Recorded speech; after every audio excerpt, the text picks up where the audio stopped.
I would like to invite Mr. Erich to share his views on the food challenges currently faced by us and the opportunities which South Asia presents in this landscape. Good morning, everybody.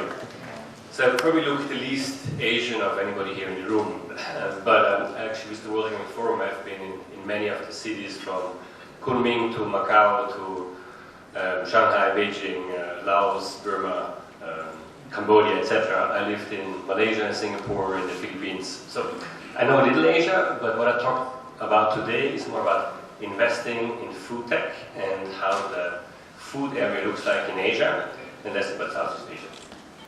And so while we wait, thank you also for Stefan Huber. Stefan and I have been working together about, 20 years ago, and so it's very nice to see him here in Dubai. So Dubai does attract a lot of people.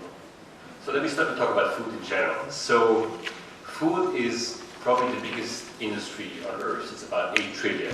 It's also a non-cyclical industry, meaning when the stock markets go down or up, people eat. People eat, most of us, three times a day. So it's a huge industry. It's also a growth industry. It's growing about 3% per year. And with the middle class, especially in Asia and China, rising, we have a huge demand on protein. On the other hand, it's the industry destroying our planet the most. About 1/3 of all greenhouse emissions actually come from the agriculture industry, basically from beef. And this is also all these trends about beyond meat and alternative protein is actually to create a sustainable planet. Agriculture also uses 70% of all water that we use is agriculture. And again, a very big part of that goes actually into corn, which is then fed to beef, which is then ate. So beef definitely is an environmental issue. It's also interesting that we know that the way of eating carbohydrates and sugar is affecting our health. And the diseases like obesity, Alzheimer's, all nutrition related, and are becoming the key actually diseases where people die. It's not anymore for hunger, and it's actually from these non-communicated diseases. So we have to change. That is really important. Now, whenever you have pressure on a sector, that is, of course, opportunity for investing. So this sector actually has, it's fun to talk about presentation for the first time, and has 4 pressures actually on them.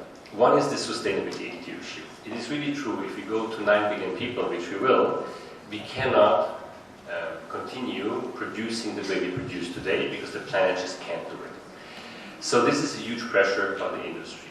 The second pressure is actually from Wall Street. So the food industry needs to deliver quarterly results like all other Wall Street companies. And you might have seen in the last 3 years, basically all the CEOs of the big food companies have been changed in order to get more, or the pressure to get more EBIT in the quarterly results. So from Pepsi to Nestle, Schneider, to Unilever, from Kellogg's to Kraft Heinz, all have been changed. But this industry also basically does not spend anything on R&D. So the food industry spends less than 2% actually on R&D and 15% on marketing, where the high-tech industry spends 15% on R&D and 2% on marketing. Now again, looking at that, we talk about an 8 trillion industry affecting every soil and every person, that is working, right? And you have one good example that the market is changing. 5G actually has taken over Kraft Heinz. And since these private equity guys took over Kraft Heinz, the share price dropped by 35%. Because they cut out all innovation, all R&D, but the consumer doesn't want to buy a sugar ketchup anymore. They want to buy Beyond Meat. And so this is where the industry is going. The other pressure is what we call Industry 4.0, right? Technology has arrived in agriculture. That started about 5 years ago. So today you have used sensors and drones and satellites to know which field has how much water, needs how much pesticides. We have e-commerce to deliver. You have many innovation. And again, the big companies are not the fastest to adopt to this sector. So you have these 4 pressures actually going into this industry. And that is worldwide.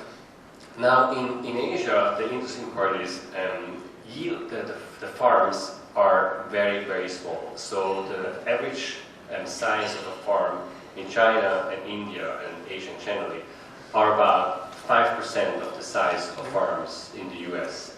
And that means, of course, that to achieve the same yields as the US has is extremely difficult because it's just not as effective. You also have about 5% of the labor which goes into there. So Asia is the planet, or is the part of the planet which is growing the fastest, with a middle class which will represent 65% of the middle class of the world very, very soon.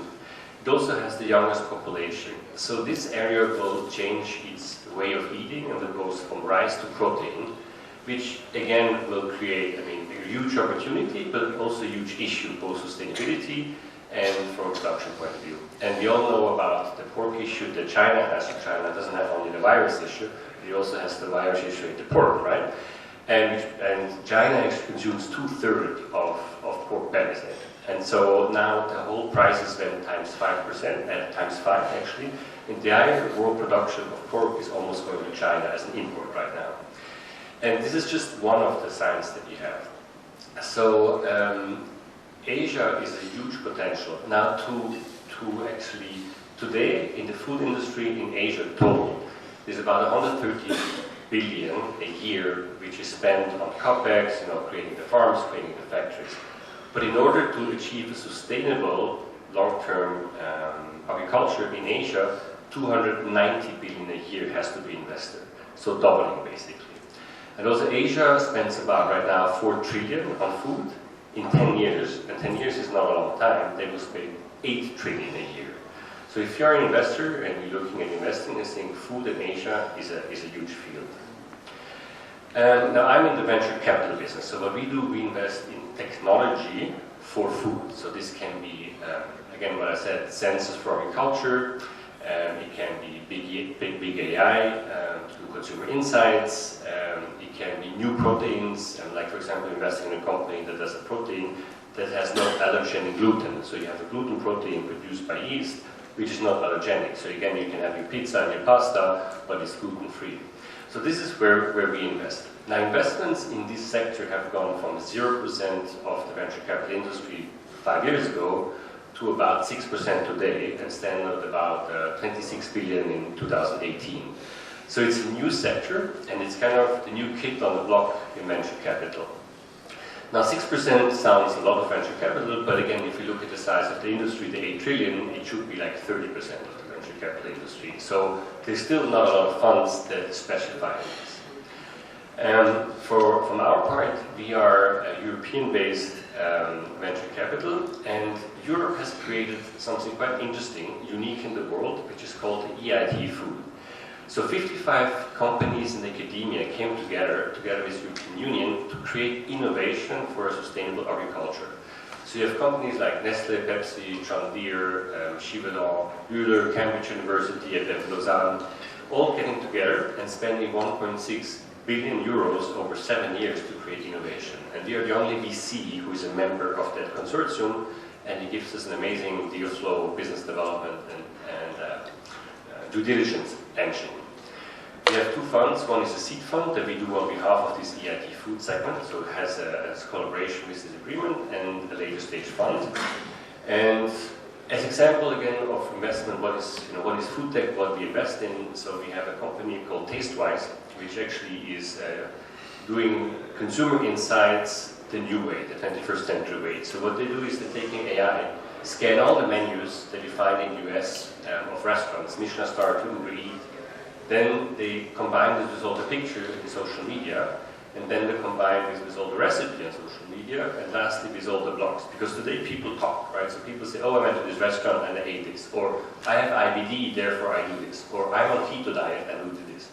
So you combine all of this, and you have data real-time online all the time, like Google, and you say, okay, I want to launch this product, what I want to do, or I have a product for IBD people, what do they eat? And this is the new way of doing consumer insight. That's a SaaS company, 8% gross margin, versus getting people like you in the room and ask them what you want to eat in the future, which is not a very good way. Other companies that we have invested in, one is called Nix, launching ice cream without sugar in the US.